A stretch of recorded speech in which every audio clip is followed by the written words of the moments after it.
Se hoje é domingo, que dia será daqui 431 dias? Uma segunda-feira, terça-feira, quarta-feira ou quinta-feira? Sejam todos bem-vindos aqui ao meu canal. Eu sou o professor Silvio Paulo e eu trago hoje para vocês um desafio, na verdade 5 desafios de raciocínio lógico para você tentar resolver nesse vídeo muito especial, tá bom? Essa questão é bem interessante, já caiu em concurso público e exige da gente um raciocínio bem legal e bem interessante que você vai entender no final desse vídeo. Convido você a tentar resolver, deixar para mim nos comentários qual é seu palpite e também deixe aí nos comentários como que você fez para chegar na resposta, porque vai ser bem interessante isso daqui. Uma das maneiras de se fazer, é a maneira mais maluca, né? É você ir de um em um dia, contando, né? De domingo até 431 dias depois, você gastaria o tempo da prova inteiro, caso fosse uma prova, não é mesmo? Eu vou ensinar para vocês um método muito rápido, vou explicar o porquê que ele funciona e vamos chegar na resposta correta. Se você é novo aqui no canal, seja muito bem-vindo. Eu sou o professor Silvio Paulo, como eu disse para vocês, trago conteúdo de matemática todos os dias para vocês. Eu espero que você goste daqui do conteúdo. Se você puder deixar aquele like, também fortalece muito aqui o meu trabalho, vai ajudar bastante no vídeo aqui na plataforma, beleza? Agora vamos para a resolução dessa questão e depois vamos passar para as outras questões também. Aqui, gente, temos que perceber uma coisa. Estamos falando de dias da semana, tá? E os dias da semana é conhecido por todos, né? Basicamente, todos que têm um primeiro conhecimento, pelo menos passou pela escola, já conhecem os dias da semana, que são eles domingo, segunda, terça, quarta, quinta, sexta, sábado e domingo. E a principal coisa que a gente precisa saber dessas semanas são que uma semana, vou colocar aqui em cima, tá? Uma semana, ela possui 7 dias. Eu vou colocar uma setinha, colocar aqui 7 dias, certo? Isso aqui, gente, nunca muda. Pode ser ano bissexto, pode ser ano normal, pode ser o que for. Uma semana sempre terá 7 dias, que são esses dias que eu falei para você, de domingo até o sábado, né? Passando por todos os dias do meio da semana. Beleza, conhecendo isso, agora a gente já consegue direcionar o nosso conhecimento para poder descobrir a resposta desse exercício. Por quê? Como que funciona isso daqui? Esses dias, eles podem ser distribuídos em grupinhos de 7, certo? Vou até grifar esse 7 aqui, ó. Porque a gente agrupar os dias de 7 em 7 quer dizer que a gente está formando semanas, concorda comigo? Você pega 7 dias, de segunda a segunda, por exemplo, né? De segunda a domingo, não vamos contar a segunda 2 vezes, vai dar exatamente 7 dias. Toda vez que você começa uma semana, dá uma volta, vai dar 7 dias. Então, eu estou formando grupinhos de 7 dias, certo? E qual que é a operação matemática que forma para a gente grupos de mesmo tamanho? Você lembra disso? A operação que forma grupos de mesmo tamanho é a divisão. A divisão, quando você divide por exatamente esse valor que você deseja, você vai formar vários grupos de mesmo tamanho. No caso aqui, de 7, certo? Então, o que eu vou fazer? Eu vou pegar todos esses dias, né, 431, que vai ter que passar aí de qualquer forma, e vou fazer uma divisão. Eu vou dividir em grupos de 7, como eu disse para vocês, de 7 em 7 dias. Se eu fizer essa divisão e eu vou encontrar exatamente o número de semana que passou e o resto dela vai ser muito importante. Eu vou explicar para vocês daqui a pouquinho como que vai trabalhar com o resto desse valor aqui dessa divisão, certo? Primeira coisa que eu tenho que fazer, saber fazer a divisão. E eu vou mostrar para vocês. O 7, a gente não consegue selecionar o 4, né, para poder dividir por 7, porque não cabe nenhuma vez. Então, a gente vai selecionar o 43. 43 a gente consegue dividir por 7, vai dar exatamente 6. Na verdade, exatamente não, né? Vai sobrar um dia, né? 6 vezes 7 é 42. E aí vai sobrar aqui um dia. Não vamos falar de dias por enquanto, vai sobrar 1, certo? Eu abaixo o número 1, põe uma setinha aqui, e aí ficou 11, ok? O 11 também consegue dividir por 7, e isso aqui vai ser exatamente 1. 1 vezes 7, 7. 11 menos 7 é igual a 4. Muito bem, feita a divisão, a gente vai entender agora como que funciona, né? Qual que é a interpretação dessa operação. Eu já expliquei um pouquinho para vocês como que funciona essa divisão, mas agora eu vou dar significado para esses valores que a gente encontrou. Por exemplo, eu dividi 431 em grupos de 7 dias. Ou seja, eu encontrei o resultado sendo exatamente o número de semanas que se passou. E o mais importante, quando a gente passa uma semana completa, por exemplo, de domingo, passou 7 dias, eu volto para qual dia? Exatamente para o mesmo dia, né? Passou a semana inteira, deu uma volta completa. Então, a cada semana que passa, eu volto para o domingo, quando a gente parte do domingo. Serviria para qualquer dia da semana. Eu parto de um dia, passo uma semana, eu volto exatamente para o mesmo dia da semana, certo? Então passaram-se 61 vezes essas voltas que eu falei, 61 semanas, e voltou no domingo, certo? Depois de 61 semanas, passou aí 407 dias, não, 407 não, 427 dias, voltou para o domingo, certo? Isso com certeza, porque fechou semanas completas. Só que aí sobrou 4 dias. Ou seja, são dias a mais. Passaram-se 4 dias a mais depois de ter fechado essas semanas. Ou seja, a partir da 61ª semana, fechou ela, ainda ficou mais 4 dias para se passar. O que vai nos direcionar isso aqui no problema? Era domingo, basta acrescentar 4 dias, porque depois de 61 semanas voltou para domingo, como eu disse, voltou para domingo, faltou 4 dias, aí a gente tem aqui domingo, passou para segunda, vou abreviar agora, segunda. Aqui, passou um dia. Depois terça, passou mais um dia. Depois quarta,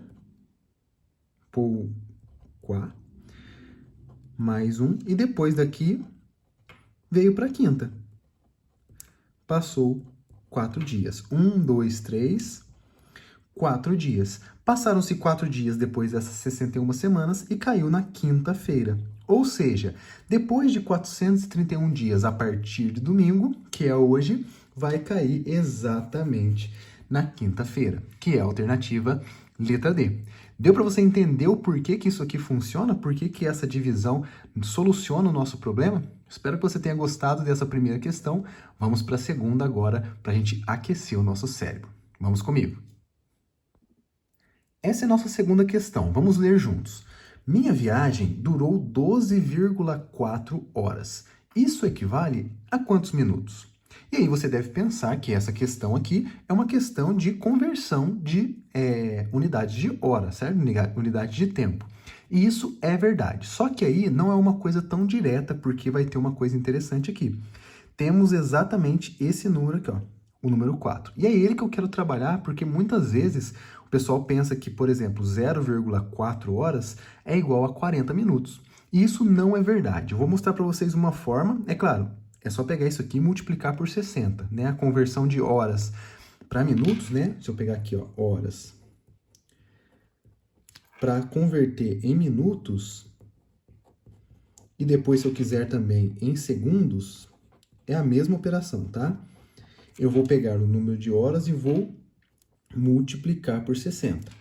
E o minuto também vou multiplicar por 60. Então, se eu quiser transformar de horas para minutos, multiplica por 60. De minutos para segundos, multiplica por 60. Se eu quiser transformar direto de horas para segundos, é só multiplicar 60 ao quadrado, que é 3.600. E se eu quiser voltar de segundos para minutos, eu vou dividir por 60. E de minutos para horas também vou dividir por 60. Muito bem, isso aqui é uma coisa muito básica, vai ajudar a gente a entender um pouquinho dessa questão. Então, se eu quisesse fazer 12 horas em minutos, é só multiplicar por 60, certo? Isso aqui vai gerar para a gente uma coisa bem interessante. Eu vou mostrar para vocês. Vamos fazer dessa forma prática. 12,4, só multiplicar por 60. E agora o zero fica aqui. 6 vezes 4, 24, sobe 2. 6 vezes 2, 12, com 2, 14, sobe 1. 6 vezes 1, 6, com 1, 7. Uma vírgula, coloca aqui, então 744 minutos. Essa daqui é a nossa resposta. Espero que você tenha conseguido já chegar nesse valor. Mas eu quero mostrar para vocês se a gente tivesse tomado um outro caminho, uma outra direção aqui, como que ficaria? Vou mostrar para vocês. Você poderia, por exemplo, pegar as horas completas e multiplicar por 60. 12 vezes 60, isso aqui vai dar 720, né? Aqui 2, 720 minutos. Só que eu ia ter que somar aqui, né? 0,4 horas. E é isso aqui que eu estava chamando a atenção de vocês lá no início, né? Muita gente se confunde falando que isso aqui é igual a 40 minutos. Por quê? Está acostumado a fazer a conversão de números decimais, sendo utilizada a conversão decimal. Só que, o que acontece? As horas, elas não são decimais, elas são sexagesimais. O que isso quer dizer? É de 60 em 60, ou seja, para fechar o ciclo, tem que ser de 60 em 60. Então, como que eu faço para converter 0,4 horas? Esse é o objetivo agora do desafio. 0,4 horas em minutos de forma bem legal. Como que eu vou fazer isso? Eu vou pegar esse 4 aqui e vou multiplicar por 0,6. Perdão, por 6, que é o 60 dividido por 10, né? E por que isso vai funcionar? Eu já fiz até alguns vídeos na outra plataforma fazendo essa conversão direto, o pessoal fica em dúvida. Por que multiplica por 6, né? Esse 4 aqui. Se eu multiplicar por 6, vai encontrar aqui exatamente 24 minutos, que é o valor correto, né? Mas por que isso funciona? Se a gente pegar uma hora, que é composta por 60 minutos, certo? Se eu dividir por 10, vou fazer uma divisão por 10 aqui, e dividir por 10 aqui também, o que vai acontecer? Eu vou encontrar aqui 0,1, né? 1 dividido por 10 é 0,1 hora. E 60 dividido por 10 é igual a 6 minutos. O que essa conversão vai nos ajudar aqui? Cada décimo de hora, que é esse 0,1 hora, que é uma hora dividida por 10, equivale a 6 minutos. E é por isso que eu multipliquei aqui o décimo da hora, né, por 6. Se 0,1 hora é 6, se eu multiplicar por 4 aqui vai ficar 0,4, multiplica por 4 aqui também, 24 minutos. Então é assim que a gente consegue, isso aqui lembrando que está errado, tá? Isso aqui é 24 minutos. 0,4 horas é 24 minutos. Então fica bem interessante. E se a gente somar 24 com 720, é exatamente os 744 minutos. Essa foi a segunda questão. Espero que você esteja gostando. Vamos para a próxima. Essa é a nossa terceira questão. Essa questão aqui, gente, bagunça a cabeça de todo mundo. E eu quero ver como que vocês vão se sair nessa questão aqui, ó. Um gato e um rato, que são dois elementos aqui no nosso problema, são dois animais. Eles pesam juntos 5 quilos. Vou grifar aqui pra gente, ó. Juntos, os dois pesam 5 quilos. Então, a gente vai ter que pensar numa operação para juntar os dois aqui, certo? E agora a segunda informação. Se o gato, que é esse cara aqui, ele é mais pesado, ele pesa 4 quilos a mais que o rato, quanto que pesa o rato? Então, ó, os dois juntos pesam 5 quilos e o rato, ele pesa 4 quilos a mais que o gato. O gato pesa 4 quilos a mais que o rato. Como que eu faço para descobrir esse valor? Muita gente vai querer dizer que o gato pesa 4 quilos e o rato pesa 1 quilo, sei lá, de alguma forma pensar desse jeito, falar que o gato pesa 1 quilo, ou falar alguma coisa diferente disso. Eu vou mostrar para vocês que esse tipo de pensamento não é correto. Eu vou mostrar como que se resolve essa questão aqui. Lembrando que se você for novo por aqui, se inscreva no canal e deixa aquele like para fortalecer aqui o vídeo, beleza? Primeira coisa que a gente vai fazer, vamos usar a matemática para resolver. Não vamos usar aqui somente a nossa intuição, né? A matemática, ela nos ajuda a resolver esse tipo de problema, tá bom? E a primeira coisa que a gente vai fazer é dar nome para nossas coisas. Um nome matemático, né? Vamos chamar o gato de G, uma variável, e o rato, o R. Na verdade, o peso do rato é G, o peso do gato é G e o peso do rato é R, certo? Temos aqui duas grandezas, o valor do peso do gato e o valor do peso do rato, que a gente não conhece, tá? Nenhuma informação que foi dita sobre o valor de cada uma das medidas, apenas algumas informações. A primeira delas é a junção dos dois, ou seja, eu vou fazer uma adição. Se eu pegar o gato e somar com o rato, eu vou ter o valor dos dois juntos, certo? Isso aqui é igual a 5 quilogramas. Beleza, primeira informação traduzida para a matemática. Segunda informação, o gato, ele pesa 4 quilos a mais. Qual operação que nos dá uma resposta como essa? É a diferença entre os dois valores, certo? Por exemplo, se eu peso 50 quilos e uma outra pessoa pesa 40 quilos, eu peso 10 quilos a mais. E como que eu fiz essa conta? 50 menos 40, certo? Então quer dizer que se eu fizer o maior menos o menor, vai resultar exatamente nesse valor a mais, que é 4 quilos. Em outras palavras, se eu fizer o gato, que é o mais pesado, e subtrair do rato, eu vou encontrar exatamente 4. Porque o gato, ele é 4 quilos a mais que o rato. Inclusive, se eu colocar o R para lá, né, fica o gato igual a 4 mais R. Essas que são as duas informações. O que a gente tem aqui, matematicamente falando? Um sistema de equações, certo? E esse sistema de equações vai nos ajudar a encontrar a resposta. E você vai se surpreender aí com o resultado. Vai ser bem legal, tá bom? Existem várias formas de fazer, mas como aqui a gente identifica dois termos simétricos, a gente vai usar o método da adição. Não sei se você lembra, o método da adição consiste em adicionar as duas equações, membro a membro. Fazendo isso, o valor de R ele vai sumir, né? R menos R é zero. E aí eu vou encontrar G mais G, 2G, que são duas medidas do gato, é igual a 5 mais 4, 9. Esse é o método da adição, muito útil aí na resolução de sistemas lineares, principalmente quando aparecem esses elementos que têm sinal trocado aqui, certo? Ou seja, 2 vezes o gato é 9. Se eu passar esse 2 aqui dividindo, vai ser igual a 9 dividido por 2. Ou seja, se eu pegar o 9 e dividir por 2, dá 4,5, né? O gato, então, pesa 4,5 quilogramas. Beleza, descobrimos o gato, mas ele não pede o gato, né? Ele pede a medida do rato. Só que, tendo o valor do gato, basta que a gente substitua em qualquer lugar aqui, tá? Por exemplo, vou substituir na primeira, que está tudo positivo, fica melhor para a gente trabalhar, tá bom? Então, vai ficar o seguinte, o gato, ele pesa 4,5, mais o rato tem que dar 5. E aí você pensa, que número que eu somo com 4,5 para dar 5, né? É o meio.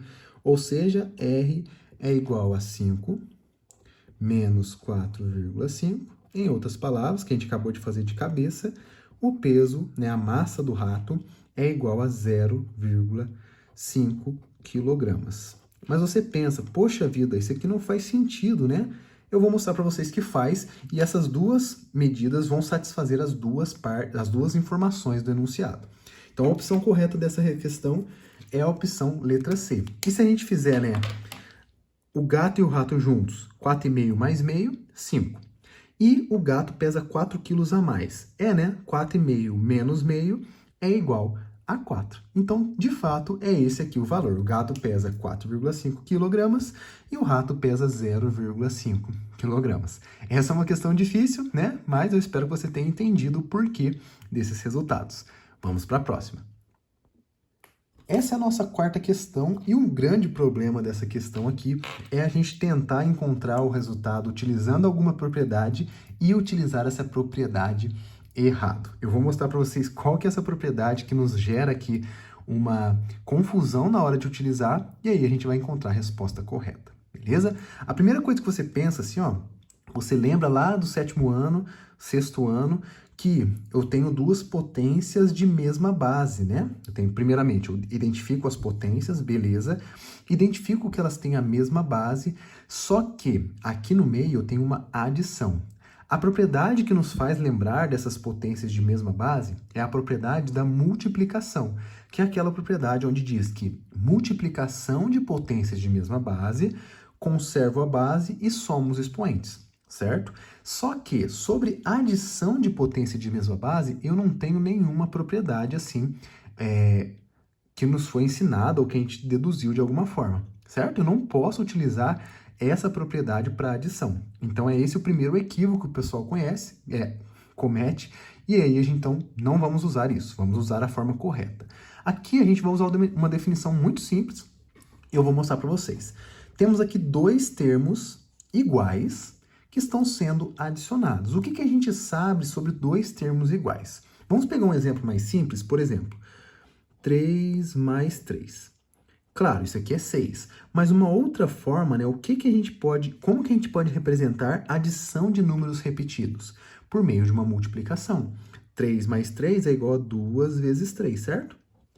Mesma coisa se fosse 4 mais 4, é 2 vezes 4, e assim por diante. Então, se eu tenho dois elementos iguais sendo somados, eu tenho exatamente 2 vezes ele. Ou seja, aqui nessa questão, eu tenho 2 vezes o 8 elevado a 20. 2 vezes 8 elevado à 20ª potência. Ou seja, agora sim eu tenho uma multiplicação, mas o nosso problema agora é maior. A gente não tem a mesma base, né? Eu tenho 2 e tenho 8 elevado à 20ª potência. Aí o que eu vou ter que fazer? Para poder usar essa propriedade que eu disse, a gente precisa meio que forçar ela a ter a mesma base. E nesse caso aqui, é possível fazer. Por exemplo, o 8, a gente vai encontrar o 8, a forma fatorada dele é igual a 2 vezes 2 vezes 2, certo? E 2 vezes 2 vezes 2 é igual a 2 elevado ao cubo. Olha que legal. Encontramos o 8 escrito na base 2. Isso é excelente, porque é igual à base que eu tenho do outro número, que está sendo multiplicado. Então, esse resultado aqui eu posso escrever dessa forma. 2 vezes 2 elevado ao cubo. Lembrar que esse 2 elevado ao cubo ele já tinha um expoente. Então, como é ele todo, eu tenho que pôr um parênteses e elevar à 20ª potência. Muito bem, olha como que ficou a nossa expressão aqui. Agora eu vou ter que utilizar uma propriedade importante aqui da potência de potência. Quando eu tenho duas potências, né, dois expoentes com parênteses, você lembra o que faz? Eu vou multiplicar os expoentes. Muito bem. Quando a gente multiplica os expoentes, vai ficar 2 vezes 2, 3 vezes 20 é 60. Muito bem. Agora a gente vai usar aquela propriedade que eu falei lá no começo para vocês. Conservo a base e somo os expoentes. Aí você deve se perguntar, qual é o expoente desse 2 que está aqui? Quando o número ele é inteiro e não tem expoente escrito ali, né, é sempre o número 1 que vai estar presente. Quer dizer que o número inteiro sempre vai ter uma potência de expoente 1 ligada a ele. E aí aqui a gente consegue aplicar a nossa propriedade. Multiplicação de potências de mesma base, conservo a base, que no caso aqui é o 2, essa base comum, e eu vou somar os expoentes. 1 mais 60 é igual a 61. Portanto, essa questão, né, 8 elevado à 20ª potência mais 8 elevado à 20ª potência, na forma simplificada, é escrita como 2 elevado a 61. Opção correta, letra D. Conseguiu fazer essa daqui? Deixe nos comentários e vamos para a próxima questão. E para nossa última questão, eu escolhi uma matéria muito interessante e muito importante da matemática básica para a gente trabalhar, uma equação de primeiro grau. Não é uma questão de raciocínio lógico nesse caso aqui, mas a lógica está presente em toda a matemática, ela vai nos ajudar também a sair da melhor forma possível dessa equação. Eu vou mostrar duas maneiras de se resolver, uma maneira que é um pouco mais longa e a outra que fica bem mais fácil de resolver, beleza? A primeira coisa que eu devo fazer aqui é perceber quais são os valores e as operações que estão aqui escritas nessa questão. A gente tem um 15 aqui que está fora do parênteses. Dentro do parênteses eu tenho x menos 3. E aí eu pergunto para você, o que tem entre o 15 e o parênteses? Não tem nada escrito aqui, desenhado, nem nada. Exatamente isso que dá problema para as pessoas. Quando temos um parênteses e um número, ou um número e uma letra, quando não está escrita a operação, essa operação é a multiplicação, beleza? Então, no fundo, eu tenho 15 vezes x menos 3. Mesma coisa se fosse, por exemplo, 2x. Não é 2x, né? É 2 vezes o x. Então, no meio ali, né, escondido, tem essa multiplicação. Da mesma forma, aqui também. Beleza. Então, uma forma bem direta, usando já direto a propriedade, seria a distributiva aqui, né? Eu multiplico 15 por x e multiplico 15 por menos 3. É uma forma de se fazer, porque a gente conhece a propriedade distributiva e isso funciona aqui, vai dar certo, tá? Vai ficar 15 vezes x, que é 15x, menos 15 vezes 3, que é 45, ok? Igual a 30. E agora vamos seguir fazendo a nossa equação. Esse 45 vai passar para o outro lado, somando, tá? Que seria o mesmo que dizer que eu estou adicionando em ambos os membros o valor 45, e aí ele some daqui e aparece ali, né? vai ficar 30 mais 45. Ok? 15x, vamos resolver a adição ali, vai ser igual, então, a 75. Muito bem. Agora, se 15 está multiplicando, como eu disse para vocês, né, quando não tem nada é uma multiplicação, eu vou dividir em ambos os membros, ele vai aparecer do outro lado fazendo a divisão. Então, quer dizer que x vai ser igual a 75 dividido por 15. E se a gente fizer essa divisão, não é difícil, x vai ser igual a 5. E essa aqui, gente, é a resposta da questão. E aí é uma forma mais longa, percebam que deu vários passos, e eu vou mostrar para vocês agora uma forma bem mais simples de resolver essa nossa questão, e você vai perceber como que fica mais fácil, tá? Vou reescrever a equação aqui, para poder partir dela e encontrar a resposta. O que eu posso fazer? Utilizando um outro caminho, o 15 aqui está multiplicando todo mundo, certo? Tem um parênteses e está multiplicando todo mundo. Eu posso pegar esse 15 e dividir ele dos dois lados, ou seja, ele vai dividir o outro lado aqui. Vai ficar 30 dividido por 15. E esse lado aqui vai sumir, então vai ficar x menos 3 igual a 30 dividido por 15.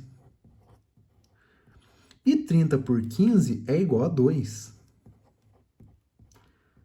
E agora é só você pegar esse 3 e passar adicionando para o outro lado. X igual a 2 mais 3. Isso aqui você nem precisaria escrever se estivesse resolvendo, né? X igual a 5. Então, perceba que aqui, de forma bem mais simples, né? Não teve nem contas grandes, chegamos na mesma resposta. Essa questão aqui é bem interessante. Eu espero que você tenha gostado não só dessa, mas de todas as questões. Esse é o vídeo de hoje, um pouquinho mais longo, com mais questões. Eu espero que você tenha gostado. Fiquem com Deus e até o próximo vídeo.